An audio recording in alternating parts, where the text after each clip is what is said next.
श्रीमन्नारायणाय नमः। श्री विष्णु पुराण प्रथम अंश छठा अध्याय। चतुर्वर्ण्य व्यवस्था, पृथ्वी विभाग और अन्नादि की उत्पत्ति का वर्णन। श्री मैत्रेय जी कहते हैं कि अर्वाक् स्त्रोतास्तु कथितो भवता यस्तु मानुषः ब्रह्मन् विस्तरतो ब्रूहि ब्रह्मतमसृजत्यथा। हे भगवान, आपने जो अर्वाक स्त्रोता मनुष्य के विषय में कहा, उनकी सृष्टि ब्रह्मा जी ने किस प्रकार की, यह विस्तार पूर्वक कहिए। श्री प्रजापति ब्रह्माणादि वर्ण को जिन जिन गुणों से युक्त और जिस प्रकार रचा तथा उनके जो जो कर्तव्य कर्म निर्धारित किए गए, वह सब वर्णन कीजिए। श्री पराशर जी बोले, हे द्विज श्रेष्ठ, जगत की रचना की इच्छा से युक्त सत्य संकल्प श्री ब्रह्मा जी के मुख से पहले सत्व प्रधान प्रजा उत्पन्न हुई। तदंतर उनके वक्षस्थल से रज प्रधान तथा जंघा से रज और तम शिष्ट सृष्टि हुई। हे द्विजोत्तम, चरणों से ब्रह्मा जी ने एक और प्रकार की प्रजा उत्पन्न की, वह तम प्रधान थी। यही सब चारों वर्ण हुए। इस प्रकार हे द्विज सत्तम, ब्राह्मण, क्षत्रिय, वैश्य और शूद्र, ये चारों क्रमशः ब्रह्मा जी के मुख, वक्षस्थल, जानु और चरणों से उत्पन्न हुए। हे महाभाग, ब्रह्मा जी ने यज्ञानुष्ठान के लिए यज्ञ के उत्तम साधन रूप इस संपूर्ण चातुर्वर्ण की रचना की। हे धर्मज्ञ, यज्ञ से तृप्त होकर देवगण जल बरसाकर प्रजा को तृप्त करते हैं, अतः यज्ञ सर्वथा कल्याण का हेतु है। जो मनुष्य सदा स्वधर्म परायण, सदाचारी, सज्जन और सुमार्गगामी होते हैं, उन्हीं से यज्ञ का यथावत अनुष्ठान हो सकता है। हे मुने, यज्ञ के द्वारा मनुष्य इस मनुष्य शरीर से ही स्वर्ग और अपवर्ग प्राप्त कर सकते हैं तथा और भी जिस स्थान की उन्हें इच्छा हो उसी को जा सकते हैं। हे मुनि सत्तम, ब्रह्मा जी द्वारा रची हुई वह चातुर्वर्ण विभाग में स्थित प्रजा अति श्रद्धायुक्त, आचरण वाली, स्वेच्छानुसार रहने वाली, संपूर्ण बाधाओं से रहित, शुद्ध अंतःकरण वाली, सत्कुलोत्पन्न और पुण्य कर्मों के अनुष्ठान से परम पवित्र थी। उसका चित्त शुद्ध होने के कारण उसमें निरंतर शुद्ध स्वरूप श्रीहरि के विराजमान रहने से उन्हें शुद्ध ज्ञान प्राप्त होता था, जिससे वे भगवान के उस विष्णु नामक परम पद को देख पाते थे।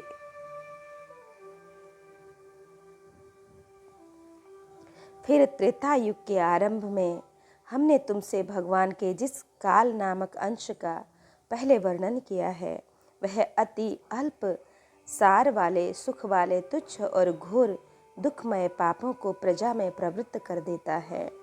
हे मैत्रेय, प्रजा में पुरुषार्थ का विघातक तथा अज्ञान और लोभ को उत्पन्न करने वाला रागादि रूप अधर्म का बीज उत्पन्न हो जाता है।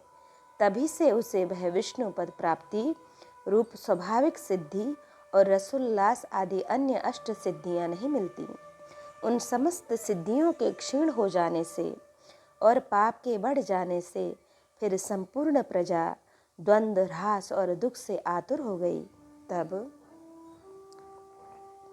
उसने मरुभूमि, पर्वत और जल आदि के स्वाभाविक तथा कृत्रिम दुर्ग और पुर तथा खरबट आदि स्थापित किए। हे महामते, उन पुर आदि को में शीत और घाम आदि बाधाओं से बचने के लिए उसने यथा योग्य घर बनाए। इस प्रकार शीतोष्णादि से बचने का उपाय करके उस प्रजा ने जीविका के साधन रूप कृषि तथा कला कौशल आदि की रचना की। हे मुने, धान और जौ, गेहूं, छोटे धान्य, तिल, कांगनी, ज्वर, कोदो, छोटी मटर, उड़द, मूंग, मसूर, बड़ी मटर, कुल्थी, राई, चना और सन, ये 17 ग्राम्य औषधियों की जातियां हैं। ग्राम्य और वन्य दोनों प्रकार की मिलाकर कुल 14 औषधियां यज्ञिक हैं।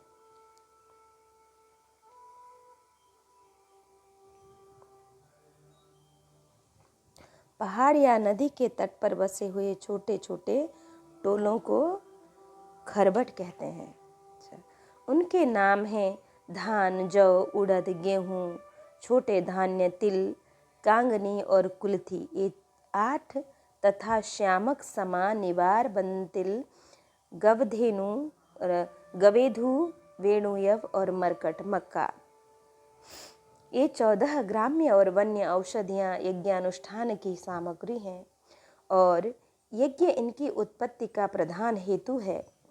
यज्ञों के सहित ये औषधियाँ प्रजा की वृद्धि का परम कारक है, इसलिए इहलोक परलोक के ज्ञाता पुरुष यज्ञों का अनुष्ठान किया करते हैं। हे मुनि श्रेष्ठ, नित्य प्रति किया जाने वाला यज्ञानुष्ठान मनुष्यों का परम उपकारक और उनके किए हुए पापों को शांत करने वाला है। हे महामुने, जिनके चित्त में काल की गति से पाप का बीज बढ़ता है, उन्हीं लोगों का चित्त यज्ञ में प्रवृत्त नहीं होता। उन यज्ञ के विरोधियों ने वैदिक मत, वेद, यज्ञादि कर्म सभी की निंदा की है। वे लोग दुरात्मा, दुराचारी, कुटिलमती, वेद विनिंदक और प्रवृत्ति मार्ग का उच्छेद करने वाले ही थे। हे धर्मवानों में श्रेष्ठ मैत्रेय, इस प्रकार कृषि आदि जीविका के साधनों के निश्चित हो जाने पर प्रजापति ब्रह्मा जी ने प्रजा की रचना कर उनके स्थान और गुणों के अनुसार मर्यादा, वर्ण और आश्रम के धर्म तथा अपने धर्म का भली प्रकार पालन करने वाले समस्त वर्णों के लोक आदि की स्थापना की। कर्मनिष्ठ ब्राह्मणों का स्थान पितृलोक है। युद्ध क्षेत्र से कभी न हटने वाले क्षत्रियों का इंद्रलोक तथा अपने धर्म का पालन करने वाले वैश्यों का वायुलोक और सेवा धर्म परायण शूद्रों का गंधर्व लोक है। 28,000 ऊर्ध्वरेता मुनि हैं। उनका जो स्थान बताया गया है वही गुरुकुलवासी ब्रह्मचारियों का स्थान है। इसी प्रकार वनवासी वानप्रस्थों का स्थान सप्तर्षि लोक, गृहस्थों का पितृलोक और सन्यासियों का ब्रह्मलोक है तथा आत्मानुभव से तृप्त योगियों के स्थान अमर पद मोक्ष है। जो निरंतर एकांत सेवी और ब्रह्मा चिंतन में मग्न रहने वाले योगी जन हैं, उनका जो परम स्थान है उसे पंडित जन ही देख पाते हैं। चंद्र और सूर्य आदि ग्रह भी अपने अपने लोकों में जाकर फिर लौट आते हैं, किंतु द्वादशाक्षर मंत्र ओम नमो भगवते वासुदेवाय का चिंतन करने वाले अभी तक मोक्ष पद से नहीं लौटे। तामिस्त्र, अंध तामिस्त्र, महारौरव, रौरव, असिपत्रवन, घोर काल सूत्र और अभिचिक आदि जो नरक हैं, वे वेदों के निंदा और यज्ञों का उच्छेद करने वाले तथा स्वधर्म विमुख पुरुषों के स्थान कहे गए हैं। मरीचि आदि प्रजापति गण तामसिक, सर्ग, स्वयंभु, मनु और शतरूपा तथा उनकी संतान का वर्णन। श्री पराशर जी कहते हैं कि ततो भिध्यायतस्तस्य जग्गिरे मनसा प्रजा तच्छरीर समुत्पन्नै कार्यस्थै करणै सह। फिर उन प्रजापति के ध्यान करने पर उनके देह स्वरूप भूतों से उत्पन्न हुए शरीर और इंद्रियों के सहित मानस प्रजा उत्पन्न हुई। उस समय प्रतिमान ब्रह्मा जी के जड़ शरीर से ही चेतना जीवों का प्रादुर्भाव हुआ।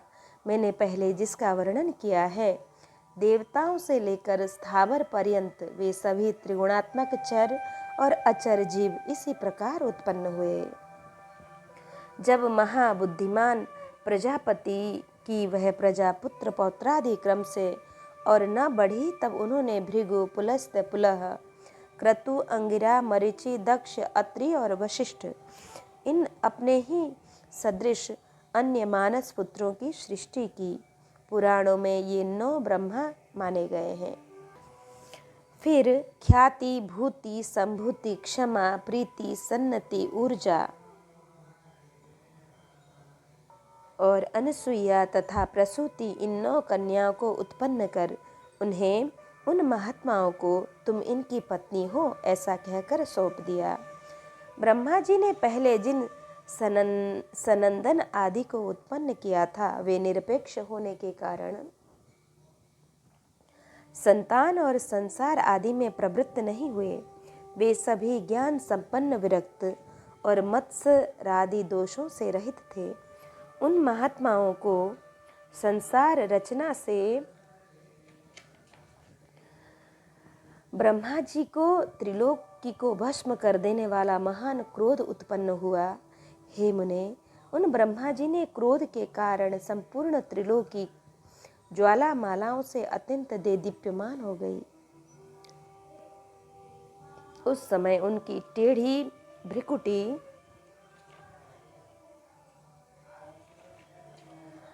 और क्रोध संतप्त ललाट से दोपहर के सूर्य के समान प्रकाशमान रुद्र की उत्पत्ति हुई। उसका अति प्रचंड शरीर आधा नर और आधा नारी रूप था। तब ब्रह्मा जी अपने शरीर का विभाग कर ऐसा कहकर अंतर्ध्यान हो गए।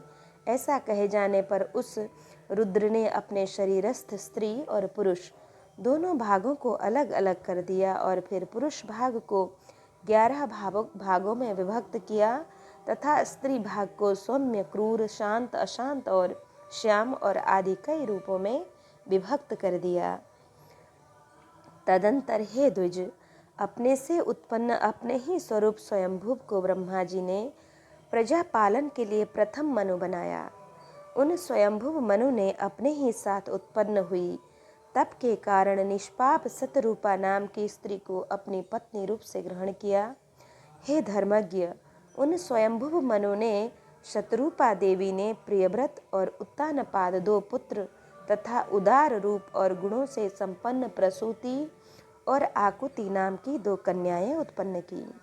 उनमें से प्रसूति को दक्ष के साथ तथा आकुति को रुचि प्रजापति के साथ विवाह कर दिया।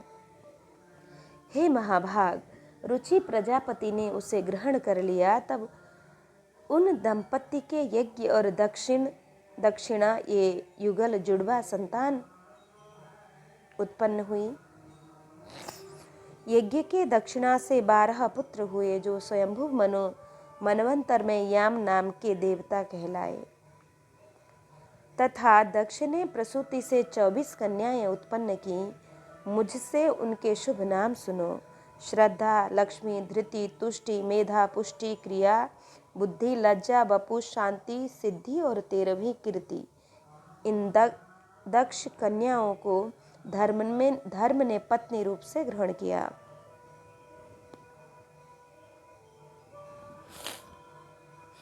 इनसे छोटी शेष 11 कन्याएं ख्याति, सती, संभूति, स्मृति, प्रीति, क्षमा, संतति, अनसुईया, ऊर्जा, स्वाहा और स्वधा थीं। हे मुनि सत्तम, इन ख्याति आदि कन्याओं को क्रमशः भृगु, शिव, मरीचि, अंगिरा, पुलस्त्य, पुलह, क्रतु, अत्रि, वशिष्ठ इन मुनियों तथा अग्नि और पितरों ने ग्रहण किया। श्रद्धा से काम चला, लक्ष्मी से दर्प, धृति से नियम, तुष्टि से संतोष और पुष्टि से लोभ की उत्पत्ति हुई तथा मेधा से श्रुत, क्रिया से दंड, नय और विनय, बुद्धि से बोध, लज्जा से विनय, वपु से उसका पुत्र व्यवसाय, शांति से क्षेम, सिद्धि से सुख और कीर्ति से यश का जन्म हुआ। यही धर्म के पुत्र हैं। रति ने काम से धर्म के पुत्र पौत्र हर्ष को उत्पन्न किया।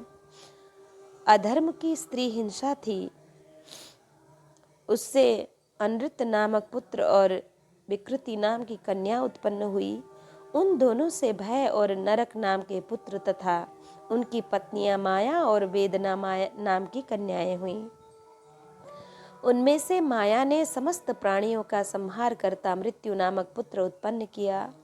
वेदना ने भी रौरव नरक के द्वारा अपने पुत्र दुख को जन्म दिया और मृत्यु से व्याधि, जरा, शोक, तृष्णा और क्रोध की उत्पत्ति हुई। ये सब अधर्म रूप हैं और दुखोत्तर नाम से प्रसिद्ध हैं, क्योंकि इनसे परिणाम में दुख ही प्राप्त होता है। इनके न कोई स्त्री है और न संतान। ये सब ऊर्ध्वता है। हे मुनि कुमार, ये भगवान विष्णु के बड़े भयंकर रूप हैं और ये ही संसार के नित्य प्रलय के कारण होते हैं। हे महाभाग, दक्ष, मरीचि, अत्रि और भृगु आदि प्रजापतिगण इस जगत के नित्य सर्ग के कारण हैं, तथा मनु और मनु के पराक्रमी, सन्मार्ग परायण और शूरवीर पुत्र राजागण इस संसार की नित्य स्थिति के कारण हैं। श्री मैत्रेय जी बोले, हे ब्राह्मण, आपने जो नित्य स्थिति, नित्य सर्ग और नित्य प्रलय उल्लेख किया, सो कृपा करके मुझसे इनका स्वरूप वर्णन कीजिए। श्री पराशर जी बोले कि जिनकी गति कहीं नहीं रुकती, वे अचिंत्यात्मा सर्वव्यापक भगवान मधुसूदन निरंतर इन मनु आदि रूपों से संसार की उत्पत्ति, स्थिति और नाश करते रहते हैं। हे द्विज, समस्त भूतों का 4 प्रकार का प्रलय है: नैमित्तिक, प्राकृतिक और आत्यंतिक और नित्य।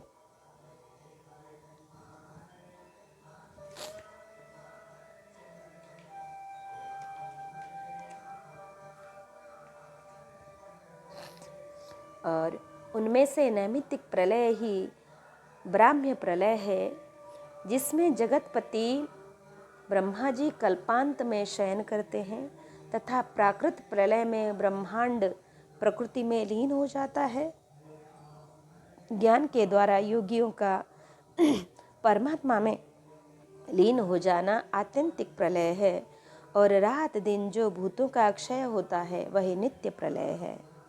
प्रकृति से महत्वादिक्रम से जो सृष्टि होती है वह प्राकृतिक सृष्टि कहलाती है, और अवान्तर प्रलय के अनंतर जो ब्रह्मा के द्वारा चराचर जगत की उत्पत्ति होती है वह दैनंदिनी सृष्टि कही जाती है। और हे मुनि श्रेष्ठ, जिसमें प्रतिदिन प्राणियों की उत्पत्ति होती रहती है, उसे पुराणार्थ में कुशल महानुभावों ने नित्य सृष्टि कहा है। इस प्रकार समस्त शरीर में स्थित भूत भावन भगवान विष्णु जगत की उत्पत्ति, स्थिति और प्रलय करते रहते हैं। हे मैत्रेय, सृष्टि, स्थिति और प्रलय विनाश की इन वैष्णवी शक्तियों का समस्त शरीरों में समान भाव से अहरनिश संचार होता रहता है। हे ब्राह्मण, ये तीनों महती शक्तियाँ त्रिगुणमयी हैं, अतः जो इन तीनों गुणों का अतिक्रमण कर जाता है वह परम पद को ही प्राप्त कर लेता है, फिर जन्म मरणादि के चक्र में नहीं पड़ना पड़ता। रौद्र सृष्टि और भगवान तथा लक्ष्मी जी की सर्वव्यापकता का वर्णन। श्री पराशर जी बोले, कथितस्तामसा सर्गो ब्राह्मणस्ते महामुने, रुद्र सर्गम प्रवक्ष्यामि तन्मे निगदतः शृणु। हे महामुने, मैंने तुमसे ब्रह्मा जी के तामस सर्ग का वर्णन किया, अब मैं रुद्र सर्ग का वर्णन करता हूँ, सो सुनो। कल्प के आदि में अपने समान पुत्र उत्पन्न होने के लिए चिंतन करते हुए ब्रह्मा जी की गोद में नील लोहित वर्ण के एक कुमार का प्रादुर्भाव हुआ। हे द्विजोत्तम, जन्म के अनंतर ही वह जोर जोर से रोने और इधर उधर दौड़ने लगा। उसे रोता देख ब्रह्मा जी ने उससे पूछा, तू क्यों रोता है? उसने कहा, मेरा नाम रखो। तब ब्रह्मा जी बोले, हे देव, तेरा नाम रुद्र है, अब तू मत रो, धैर्य धारण कर। ऐसा कहने पर भी वह 7 बार और रोया।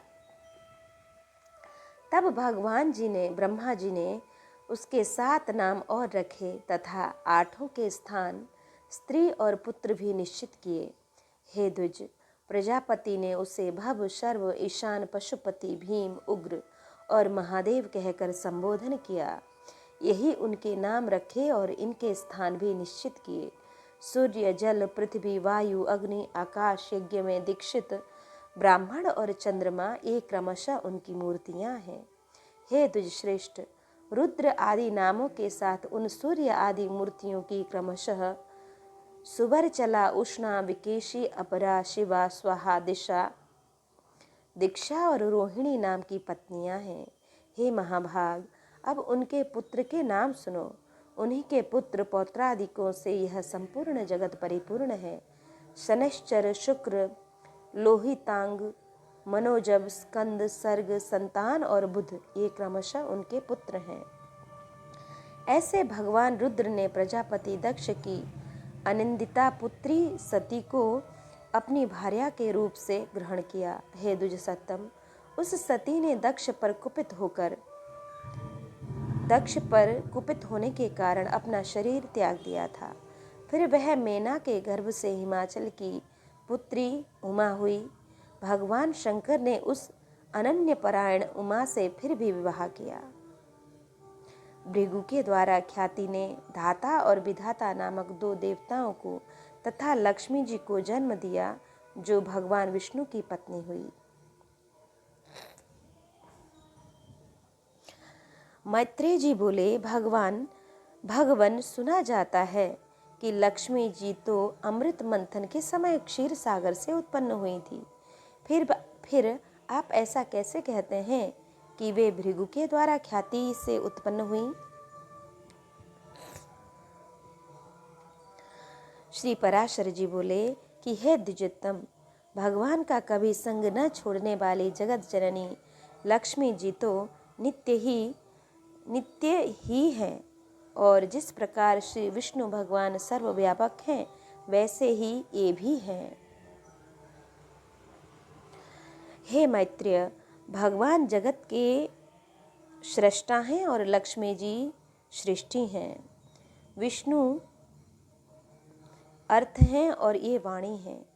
हरि नियम है और ये नीति है। भगवान विष्णु बोध हैं और ये बुद्धि है, तथा वे धर्म हैं और ये सत्क्रिया है।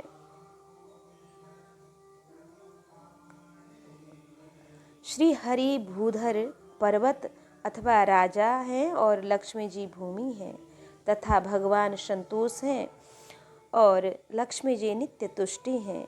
भगवान काम हैं और लक्ष्मी जी इच्छा हैं। वे यज्ञ हैं और ये दक्षिणा हैं। श्री जनार्दन पुरोडास हैं और देवी लक्ष्मी जी आज्याहुति घृत की आहुति हैं। हे मुने, मधुसूदन यजमान गृह हैं और लक्ष्मी जी पत्नीशाला हैं। श्री हरि यूप हैं और श्री लक्ष्मी जी चिति हैं, तथा भगवान कुशा हैं और लक्ष्मी जी इधमा हैं। भगवान साम स्वरूप हैं और श्री कमला देवी उदगीति हैं। जगतपति भगवान वासुदेव हैं, हुताशन हैं और लक्ष्मी जी स्वाहा हैं। हे द्विजोत्तम, भगवान विष्णु शंकर हैं और श्री लक्ष्मी जी गौरी हैं, तथा हे मैत्रेय, श्री केशव सूर्य हैं और कमल वासिनी लक्ष्मी जी की उनकी प्रभा है। श्री विष्णु पितृगण हैं और श्री कमला नित्य पुष्टिदायिनी स्वधा है। विष्णु अति विस्तीर्ण सर्वात्मक अवकाश हैं और लक्ष्मी जी स्वर्गलोक हैं। भगवान श्रीधर चंद्रमा हैं और लक्ष्मी जी उनकी अक्षय कांति हैं। हरि सर्वगामी वायु हैं और लक्ष्मी जी जगत चेष्टा, जगत की गति और धृति आधार है। हे महामुने, श्री गोविंद समुद्र हैं और हे द्विज, लक्ष्मी जी उनकी तरंग हैं। भगवान मधुसूदन देवराज इंद्र हैं और लक्ष्मी जी इंद्राणी हैं। चक्रपाणी भगवान यम हैं और श्री कमला यम पत्नी धूमोरणा हैं। देवाधिदेव श्री विष्णु कुबेर हैं और श्री लक्ष्मी जी साक्षात रिद्धि हैं। श्री केशव स्वयं वरुण हैं और महाभाग लक्ष्मी जी गौरी हैं। हे द्विजराज, श्री हरि देव सेनापति स्वामी कार्तिकेय हैं और श्री लक्ष्मी जी देवसेना हैं। हे द्विजोत्तम, भगवान गदाधर आश्रय हैं और लक्ष्मी जी शक्ति हैं। भगवान निमेष हैं और लक्ष्मी जी काष्ठा हैं। वे मुहूर्त हैं और ये कला हैं। सर्वेश्वर सर्वरूप श्री हरि दीपक हैं और श्री लक्ष्मी जी ज्योति हैं। श्री विष्णु वृक्ष रूप हैं और जगत जननी माता लक्ष्मी जी लता है। चक्र गदाधर देव श्री विष्णु दिन हैं और लक्ष्मी जी रात्रि हैं। वरदायक श्री हरि वर हैं और पद्म निवासिनी श्री लक्ष्मी जी वधू हैं। भगवान नद हैं और श्री जी नदी हैं। कमल नयन भगवान ध्वजा हैं और कमलायन लक्ष्मी जी पताका हैं। जगदीश्वर परमात्मा नारायण लोभ हैं और लक्ष्मी जी तृष्णा हैं तथा हे मैत्रेय रति और राग भी साक्षात श्री लक्ष्मी और गोविंद रूप ही हैं। अधिक क्या कहा जाए, संपेक्ष में यह कहना चाहिए कि देव तिर्यक और मनुष्य आदि में पुरुषवाची भगवान हरि हैं और स्त्रीवाची श्री लक्ष्मी जी, इनके परे और कोई नहीं है। 9वां अध्याय दुर्वासा जी के शाप से इंद्र का पराजय। ब्रह्मा जी की स्तुति से प्रसन्न हुए भगवान का प्रकट होकर देवताओं को समुद्र मंथन का उपदेश करना तथा देवता और दैत्यों का समुद्र मंथन। श्री पराशर जी बोले, इदं च शृणु मैत्रेय यत्पृष्टोऽहमिह त्वया श्रीसम्बन्धं मयाप्येतत् श्रुतमासीन्मरीचितः। हे मैत्रेय, तुमने इस समय मुझसे जिसके विषय में पूछा है वह श्री संबंध लक्ष्मी जी का इतिहास मैंने भी मरीचि ऋषि से सुना था। वह मैं तुम्हें सुनाता हूँ, सावधान होकर सुनो। एक बार शंकर के अंशावतार श्री दुर्वासा जी पृथ्वी तल में विचर रहे थे। घूमते घूमते उन्होंने एक विद्याधरी के हाथों में संतानक पुष्पों की एक दिव्य माला देखी। हे ब्राह्मण, उसकी गंध से सुवासित होकर वह वनवासियों के लिए अति सेवनीय हो रहा था। तब उन उन्मत्त वृत्ति वाले विप्रवर ने वह सुंदर माला देखकर उसे इस विद्याधर सुंदरी से मांगा। उनके मांगने पर उस बड़े बड़े नेत्रों वाली कुशाग्री विद्याधरी ने उन्हें आदर पूर्वक प्रणाम कर वह माला दे दी। हे मैत्रेय, उन उत्तम वेशधारी विप्रवर ने उसे लेकर अपने मस्तक पर डाला और पृथ्वी पर विचरने लगे। उसी समय उन्होंने उन्मत्त ऐरावत पर चढ़कर देवताओं के साथ आते हुए त्रैलोक्याधिपति शचीपति इंद्र को देखा। उन्हें देखकर मुनिवर दुर्वासा ने अपने सिर पर से उतारकर देवराज इंद्र के ऊपर फेंक दी। देवराज ने उसे लेकर ऐरावत के मस्तक पर डाल दी। उस समय वह ऐसी सुशोभित हुई मानो कैलाश पर्वत के शिखर पर श्री गंगा जी विराजमान हो। उस मदोन्मत्त हाथी ने भी उसकी गंध से आकर्षित हो उसे सूंड में सूंघ कर पृथ्वी पर फेंक दिया। हे मैत्रेय, यह देखकर मुनि श्रेष्ठ भगवान दुर्वासा जी अति क्रोधित हुए और देवराज इंद्र से इस प्रकार बोले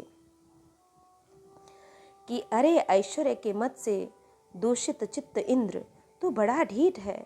तूने मेरी दी हुई संपूर्ण शोभा की धाम माला का कुछ भी आदर नहीं किया। अरे, तू न तो प्रणाम करके बड़ी कृपा की ऐसा ही कहा और न हर्ष से प्रसन्न वदन होकर उसे अपने सिर पर ही रखा। रे मूढ़, तूने मेरी दी हुई माला का कुछ भी मूल्य नहीं किया, इसलिए तेरा त्रैलोकी का वैभव नष्ट हो जाएगा।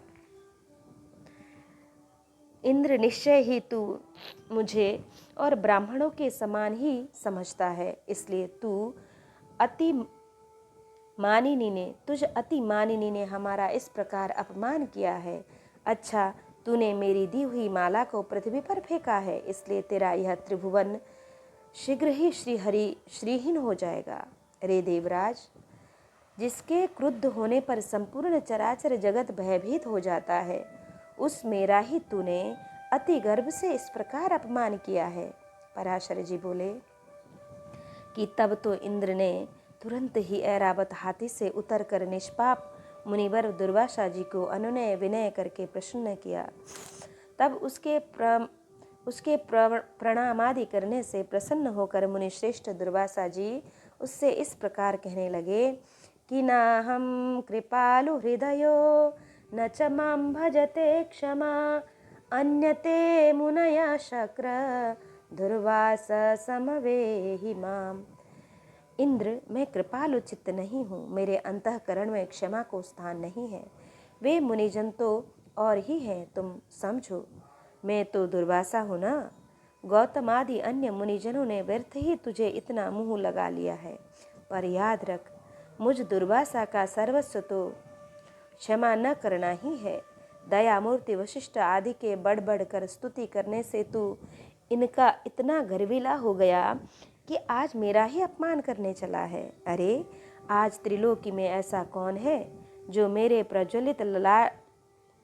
प्रज्वलित जटा कलाप और टेढ़ी भ्रिकुटी को देखकर भयभीत न हो जाए। रे शतक्रतु, तू बारंबार अनुनय विनय करने का ढोंग क्यों करता है? तेरे इस कहने सुनने से क्या होगा? मैं क्षमा नहीं कर सकता।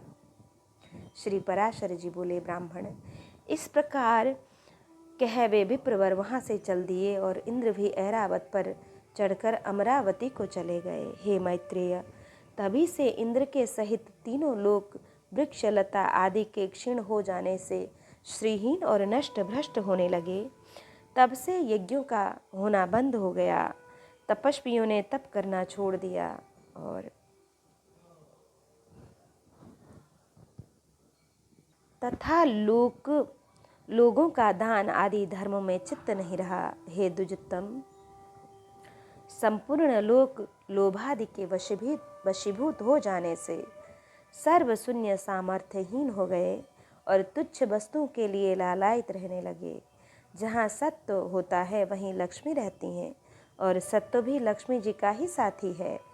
श्रीहीनों में भला सत्व कहाँ, और बिना सत्व के गुण कैसे ठहर सकते हैं? बिना गुणों के पुरुष में बल, शौर्य आदि सभी का अभाव हो जाता है और निर्बल तथा अशक्त पुरुष सभी से अपमानित होता है। अपमानित होने पर प्रतिष्ठित पुरुष की बुद्धि बिगड़ जाती है। इस प्रकार त्रिलोकी के श्रीहीन और सत्व रहित हो जाने पर दैत्य और दानवों ने देवताओं पर चढ़ाई कर दी। सत्व और वैभव से शून्य होने पर दैत्यों ने लोभवश निसत्व और श्रीहीन देवताओं से घोर युद्ध ठाना। अंत में दैत्यों द्वारा देवता लोग परास्त हुए। तब इंद्रादि समस्त देवगण अग्निदेव को आगे कर महाभाग पितामह श्री ब्रह्मा जी की शरण गए। देवताओं से संपूर्ण वृत्तांत सुनकर ब्रह्मा जी ने उनसे कहा, हे देवगण, तुम दैत्य दलन परमेश्वर भगवान विष्णु की शरण जाओ, जो आरोप से संसार की उत्पत्ति, स्थिति और संहार के कारण है, किंतु वास्तव में कारण भी नहीं है, और जो चराचर के ईश्वर, प्रजापतियों के स्वामी, सर्वव्यापक, अनंत और अजेय हैं, तथा जो अजन्मा किंतु कार्य रूप में परिणित हुए प्रधान, मूल प्रकृति और पुरुष के कारण हैं एवं शरणागत वत्सल हैं। शरण जाने पर वे अवश्य तुम्हारा मंगल करेंगे। श्री पराशर जी बोले, हे मैत्रेय, संपूर्ण देवगणों ने इस प्रकार कह लोक पितामह श्री ब्रह्मा जी भी उनके साथ क्षीर सागर के उत्तरी तट पर गए। वहां पहुंचकर पितामह ब्रह्मा जी ने समस्त देवताओं के साथ परावरनाथ श्री विष्णु भगवान की अति मंगलमय वाक्यों में स्तुति की। नमामि सर्वं सर्वेश मनन्तमजमव्ययं लोकधाम धराधाम धराधारमप्रकाशमवेदिनं नारायणमणियांसं मवेशाणामणीयसां समस्तानां गरिष्ठं च भूरादीनां गरीयसां। जो समस्त अणुओं से भी अणु और पृथ्वी आदि समस्त गुरुओं, भारी पदार्थों से भी गुरु भारी हैं, उन निखिल लोक विश्राम पृथ्वी के आधार स्वरूप अप्रकाश्य अवेद्य सर्वरूप सर्वेश्वर अनंत अज और अव्यय नारायण को मैं नमस्कार करता हूँ। मेरे सहित संपूर्ण जगत जिसमें स्थित है, जिनसे उत्पन्न हुआ और जो देव सर्वभूतमय है तथा जो पर प्रधानादि से भी पर है, जो पर पुरुष से भी पर धरते हैं, पर है, मुक्ति लाभ के लिए मोक्षकामी मुनिजन जिनका ध्यान करते रहते हैं तथा जिस ईश्वर में सत्वादि प्राकृतिक गुणों का सर्वथा अभाव है, वह समस्त शुद्ध पदार्थों से भी परम शुद्ध परमात्मा स्वरूप आदि पुरुष हम पर प्रसन्न हो। जिस पुरुष स्वरूप भगवान की शक्ति, विभूति, कला, काष्ठा और मुहूर्त आदि काल क्रमशः विषय नहीं है, वे भगवान विष्णु हम पर प्रसन्न हो। और जो शुद्ध स्वरूप होकर भी उपचार से परमेश्वर परम महालक्ष्मी ईश्वरपति अर्थात लक्ष्मीपति कहलाते हैं और जो समस्त देहधारियों के आत्मा हैं, श्री विष्णु भगवान हम पर प्रसन्न हो। जो कारण और कार्य रूप हैं तथा कारण के भी कारण और कार्य के भी कार्य हैं, वे श्री हरि हम पर प्रसन्न हो। जो कार्य महतत्व के कार्य अहंकार कार्य भी कार्य तन्मात्रा पंचक है, उस कार्य के भी कार्य जो स्वयं है और जो उनसे कार्य का भी कार्यभूत है, उससे हम प्रणाम करते हैं तथा जो जगत के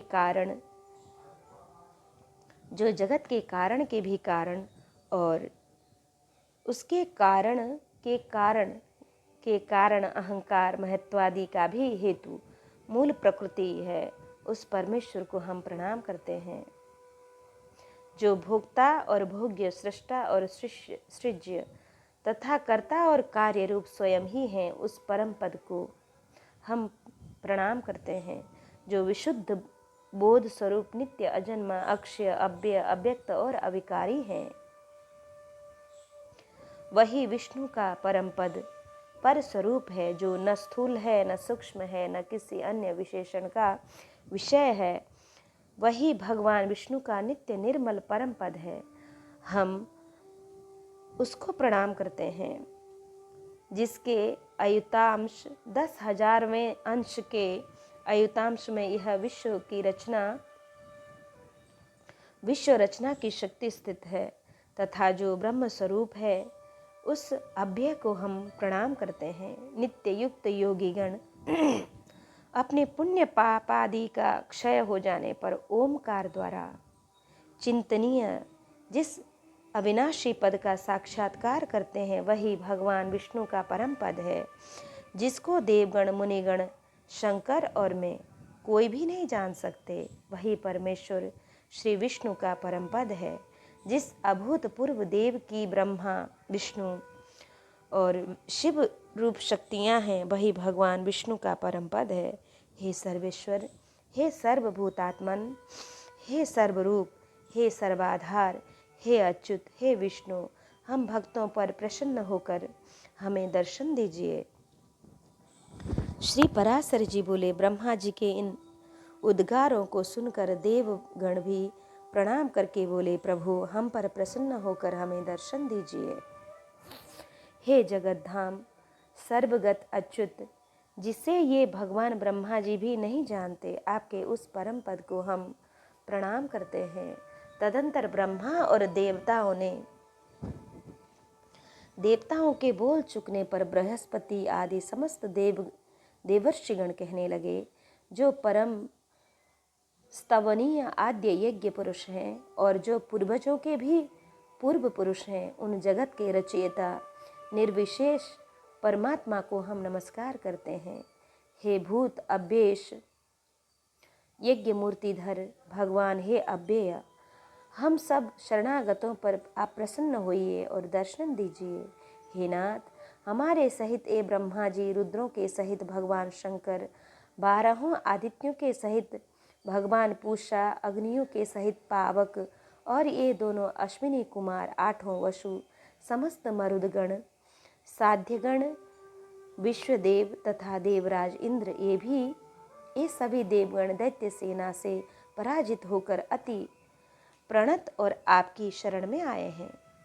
श्री पराशर जी बोले कि हे मैत्रेय, इस प्रकार स्तुति किए जाने पर शंख चक्र गदाधारी भगवान परमेश्वर उनके सन्मुख प्रकट हुए। तब उस शंख चक्र गदाधारी उत्कृष्ट तेजो राशि में अपूर्व दिव्य मूर्ति को देखकर पितामह आदि समस्त देवगण अति विनय पूर्वक प्रणाम कर क्षोभवश चकित नयन हो उन कमल नयन भगवान की स्तुति करने लगे।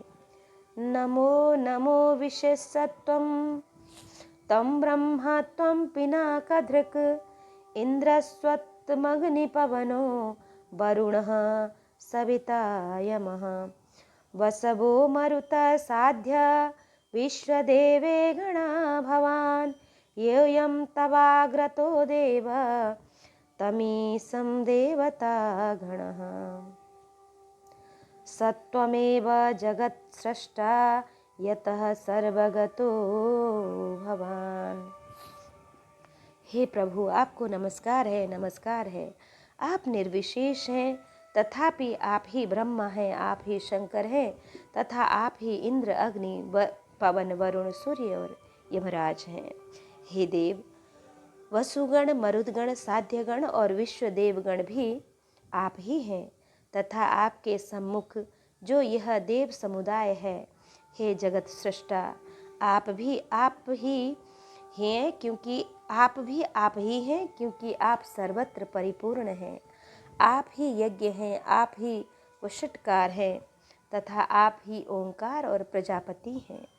हे सर्वात्मन, विद्या, वेद, संपूर्ण जगत आपका ही स्वरूप तो है। हे विष्णु, दैत्यों से परास्त हुए हम आतुर होकर आपकी शरण आए हैं।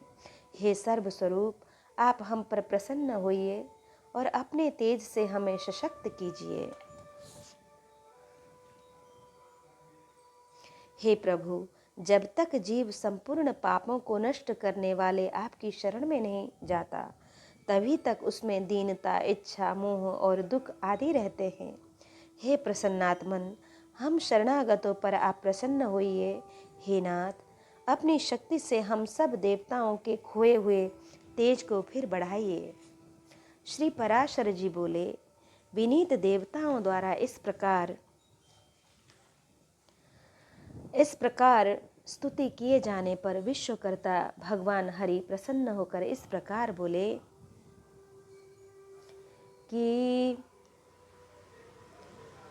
तेजसो भवता देवा करिष्याम्युपबृंहणं वदाम्यहं यत् क्रियतां मद्भक्तिस्तदिदं सुरा।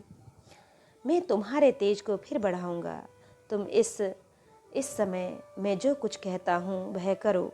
तुम दैत्यों के साथ संपूर्ण औषधियाँ लाकर अमृत के लिए क्षीर सागर में डालो और मंद्राचल को मथानी तथा वासुकी नाग को नेति बनाकर उसे दैत्य और दानवों के सहित मेरी सहायता से मथकर अमृत निकालो। तुम लोग साम नीति का अवलंबन कर दैत्यों से कहो कि इस काम में सहायता करने से आप लोग भी इसके फल में समान भाग पाएंगे। समुद्र के मथने पर उससे जो अमृत निकलेगा उसका पान करने से तुम सबल और अमर हो जाओगे। हे देवगण, तुम्हारे लिए मैं ऐसी युक्ति करूँगा जिससे तुम्हारे द्वेषी दैत्यों को अमृत न मिल सकेगा और उनके हिस्से में केवल समुद्र मंथन का क्लेश ही आएगा। श्री पराशर जी बोले, तब देव भगवान विष्णु के ऐसा कहने पर सभी देवतागण दैत्यों से संधि करके अमृत प्राप्ति के लिए यत्न करने लगे। हे मैत्रेय, देव, दानव और दैत्यों ने नाना प्रकार की औषधियाँ लाकर उन्हें शरद ऋतु के आकाश की सी निर्मल कांति वाले क्षीर सागर के जल में डाला और मंद्राचल को मथानी तथा वासुकी नाग को नेति बनाकर बड़े वेग से अमृत मंथन आरंभ हुआ। भगवान ने जिस ओर वासुकी की पूंछ थी उस ओर देवताओं को तथा जिस ओर मुख था उधर दैत्यों को नियुक्त किया। महातेजस्वी वासुकी के मुख से निकलते हुए निश्वास अग्नि से झुलसकर सभी दैत्यगण निस्तेज हो गए और उसी श्वास वायु से विक्षिप्त हुए मेघों के पूंछ की ओर बरसते रहने से देवताओं की शक्ति बढ़ती गई। हे महामुने, भगवान स्वयं कूर्म रूप धारण कर क्षीर सागर में घूमते हुए मंदराचल के आधार हुए और वे ही चक्र गदाधर भगवान अपने एक अन्य रूप से देवताओं में और एक रूप से दैत्यों में मिलकर नागराज को खींचने लगे। तथा हे मैत्रेय, एक अन्य विशाल रूप से जो देवता और दैत्य को दिखाई नहीं देता था, श्री केशव ने ऊपर से पर्वत को दबा रखा था। भगवान श्री हरि अपने तेज से नागराज वासुकी में बल का संचार करते थे और अपने अन्य तेज से देवताओं का बल बढ़ा रहे थे। इस प्रकार देवता और दानवों द्वारा क्षीर समुद्र के मथे जाने पर पहले हबी यज्ञ सामग्री की आश्रय रूपा सुर पूजिता कामधेनु उत्पन्न हुई। हे महामुने, उस समय देव और दानवगण अति आनंदित हुए और उसकी ओर चित्त खिंच जाने से उनकी टकटकी बंध गई।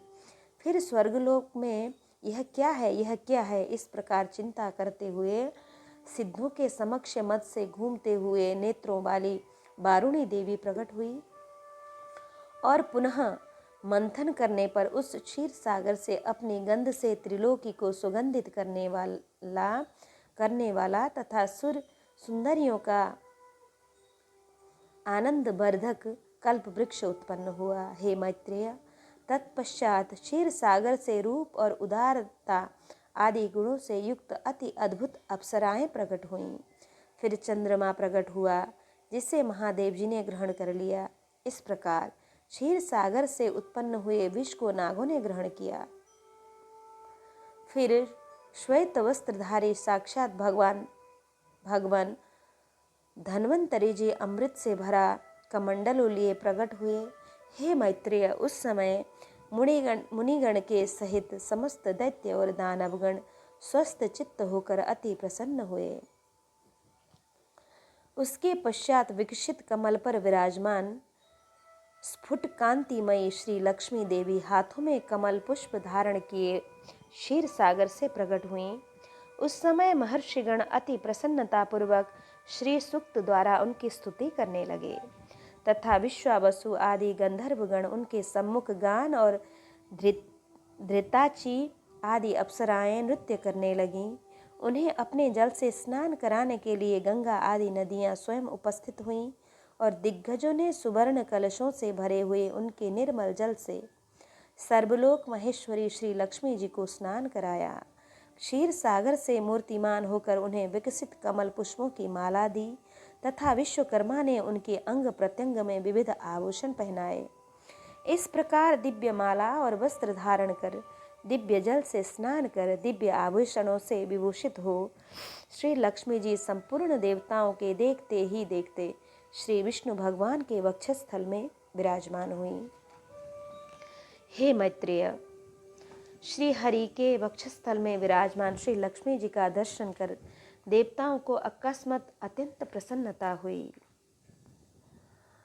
और हे महाभाग, लक्ष्मी जी के परित्यक्त होने के कारण भगवान विष्णु के विरोधी विप्रचित्ति आदि दैत्यगण परम उद्विग्न व्याकुल हुए।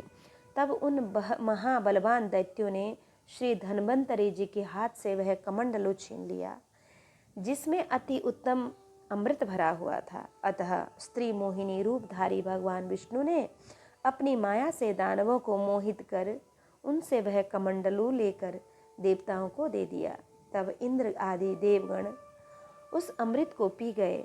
इससे दैत्य लोग अति तीखे खड्ग आदि शस्त्रों से सुसज्जित हो उनके ऊपर टूट पड़े, किंतु अमृत पान के कारण बलवान हुए देवताओं द्वारा मारी काटी जाकर दैत्यों की संपूर्ण सेना दिशा विदिशाओं में भाग गई और कुछ पाताल लोक में भी चली गई। फिर देवतागण प्रसन्नता पूर्वक शंख चक्र गदाधारी भगवान को प्रणाम कर पहले के ही समान स्वर्ग का शासन करने लगे।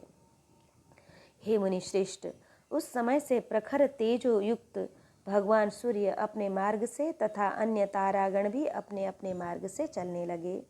सुंदर दीप्तिशाली भगवान अग्निदेव अत्यंत प्रज्वलित हो उठे और उसी समय से समस्त प्राणियों की धर्म में प्रवृत्ति हो गई।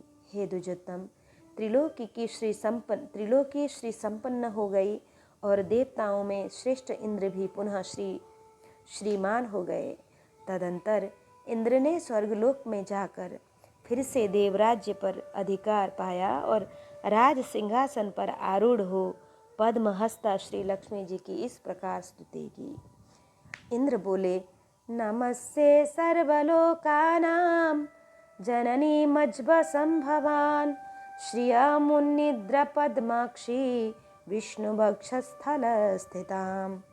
संपूर्ण लोकों की जननी, विकसित कमल के सदृश नेत्रों वाली भगवान विष्णु के वक्षस्थल में विराजमान कमलोद्भवा श्री लक्ष्मी जी को मैं नमस्कार करता हूँ। कमल ही जिनका निवास स्थान है, कमल ही जिनके कर कमलों में सुशोभित है तथा कमल दल के समान ही जिनके नेत्र हैं, उन कमल मुखी कमलनाभ प्रिया श्री कमला देवी को मैं वंदना करता हूँ।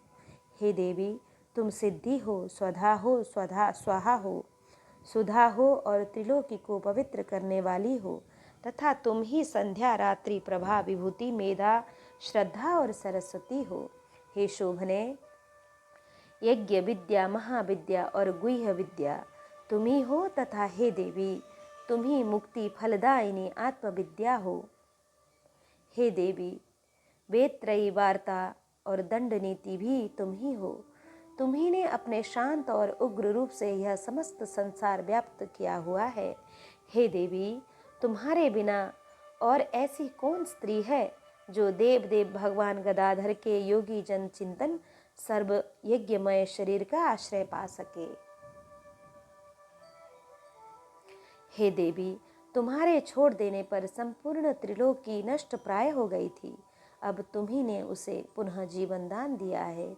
हे महाभागे, स्त्री, पुत्र, गृह, धन, धान्य तथा सुहृद ये सब सदा आप ही के दृष्टिपात से मनुष्य को मिलते हैं। हे देवी, आपकी ही कृपा दृष्टि के पात्र पुरुषों के लिए शारीरिक आरोग्य, ऐश्वर्य, शत्रु पक्ष का नाश और सुख आदि कुछ भी दुर्लभ नहीं है। आप संपूर्ण लोकों की माता हो और देव भगवान हरि प्रिया हो। हे मात, आपसे और विष्णु भगवान से यह सकल चराचर जगत व्याप्त है। हे सर्व पापिनी मातेश्वरी, हे सर्व पावनी मातेश्वरी, हमारे कोख, खजाना, गोष्ठ, पशुशाला, गृह, भोग सामग्री, शरीर और स्त्री आदि को आप ही कभी न त्यागें, अर्थात इनमें भरपूर रहें।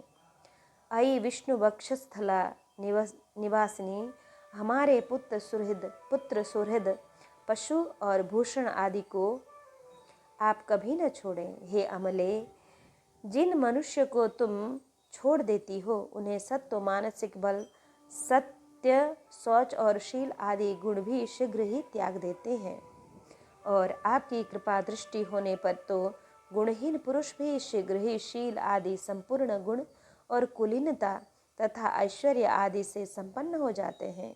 हे देवी, जिस पर आपकी कृपा दृष्टि है वही प्रशंसनीय है, वही गुणी है, वही धन्य भाग्य है, वही कुलीन और बुद्धिमान है तथा वही शूरवीर और पराक्रमी भी। हे विष्णु प्रिय, हे जगत जननी,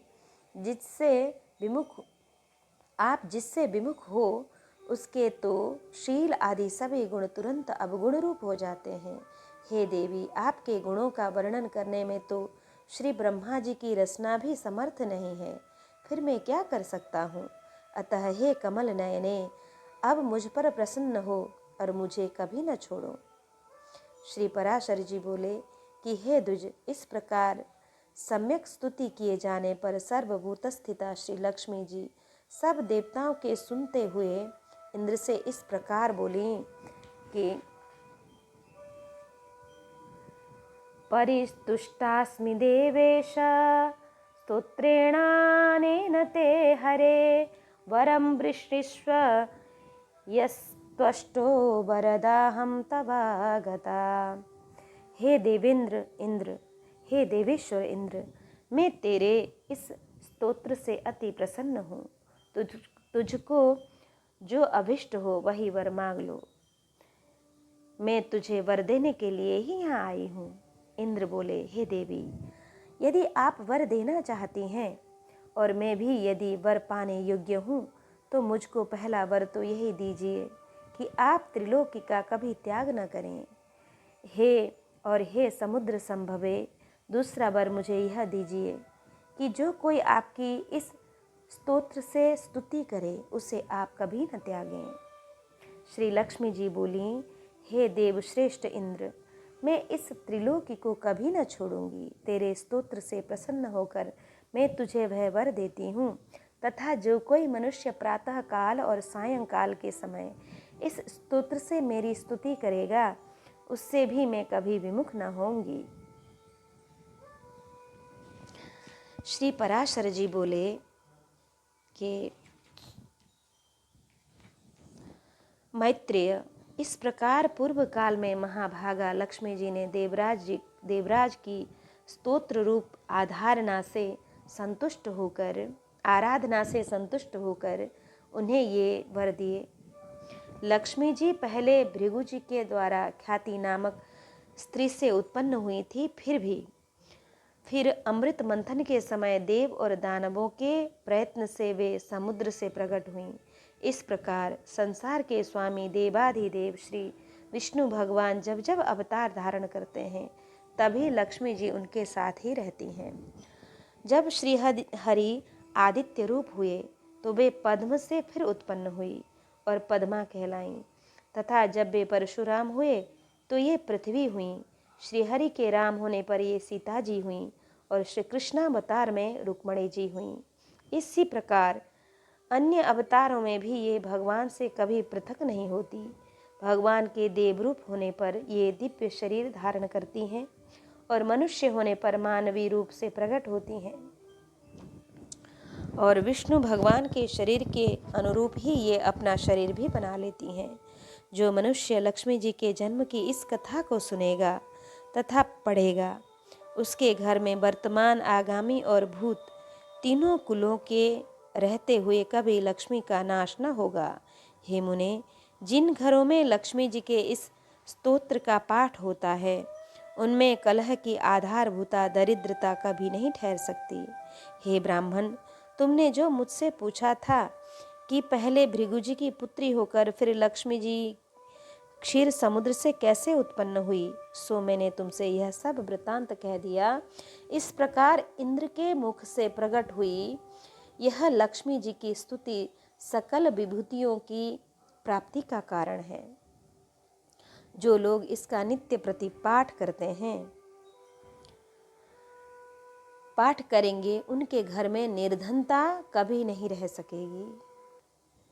भृगु, अग्नि और अग्निस्वात्ताति पितरों की संतान का वर्णन। श्री मैत्रेय जी कहते हैं कि कथितं मे त्वया सर्वं यत्पृष्टोऽसि मया मुने भृगु सर्गात् प्रभृत्येष सर्गो मे कथ्यतां पुनः। हे मुने, मैंने आपसे जो कुछ पूछा था वह सब आपने वर्णन किया। अब भृगु जी की संतान से लेकर संपूर्ण सृष्टि का आप मुझसे फिर वर्णन कीजिए। श्री पराशर जी बोले, भृगु के द्वारा ख्याति से विष्णु पत्नी लक्ष्मी जी और धाता विधाता नामक दो पुत्र उत्पन्न हुए। महात्मा मेरु की आयति और नियति नामनी कन्याएं धाता और विधाता की स्त्रियां थीं। उनसे उनके प्राण और मृकंडु नामक दो पुत्र हुए। मृकंडु से मार्कंडेय और उनसे वेदशिरा का जन्म हुआ। अब प्राणी की संतान का वर्णन सुनो। प्राण का पुत्र द्युतिमान और उसका पुत्र राजवान हुआ। हे महाभाग, उस राजवान से फिर भृगु वंश का बड़ा विस्तार हुआ। मरीचि पत्नी संभूति ने पौर्णमास को उत्पन्न किया। उस महात्मा के ब्रजा और पर्वत 2 पुत्र थे। हे द्विज, उनके वंश का वर्णन करते समय मैं उन दोनों की संतान का वर्णन करूंगा। अंगिरा की पत्नी स्मृति थी। उनके सिलीवानी कुहू, राका और अनुमति नाम की कन्याएं हुईं। अत्रि की भार्या अनसुईया ने चंद्रमा, दुर्वासा और योगी दत्तात्रेय इन निष्पाप पुत्रों को जन्म दिया। पुलस्त्य की स्त्री प्रीति से दत्तोलिका का जन्म हुआ, जो अपने पूर्व जन्म में स्वयंभू मनवंतर में अगस्त्य कहा जाता था। प्रजापति पुलह की पत्नी क्षमा से करदम, उर्वरीयान और सहिष्णु ये 3 पुत्र हुए।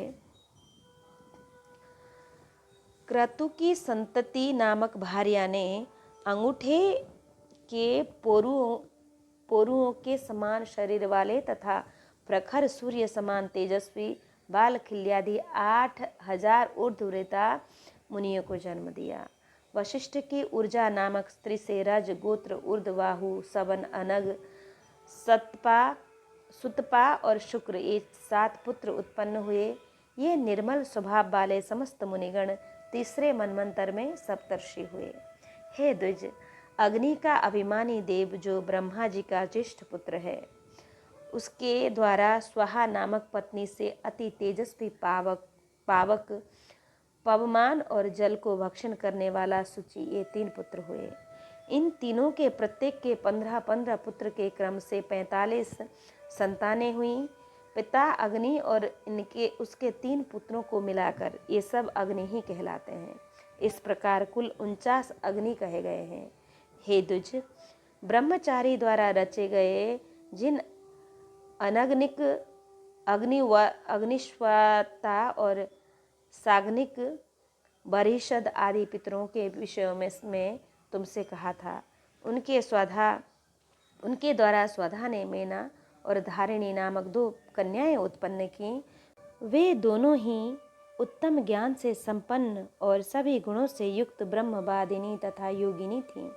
इस प्रकार यह दक्ष कन्याओं की वंश परंपरा का वर्णन किया। जो कोई श्रद्धापूर्वक इसका स्मरण करता है वह निसंतान नहीं रहता। कृष्णाय वासुदेवाय हरये परमात्मने प्रणतक्लेशनाशाय श्रीकृष्णाय वयं नमः।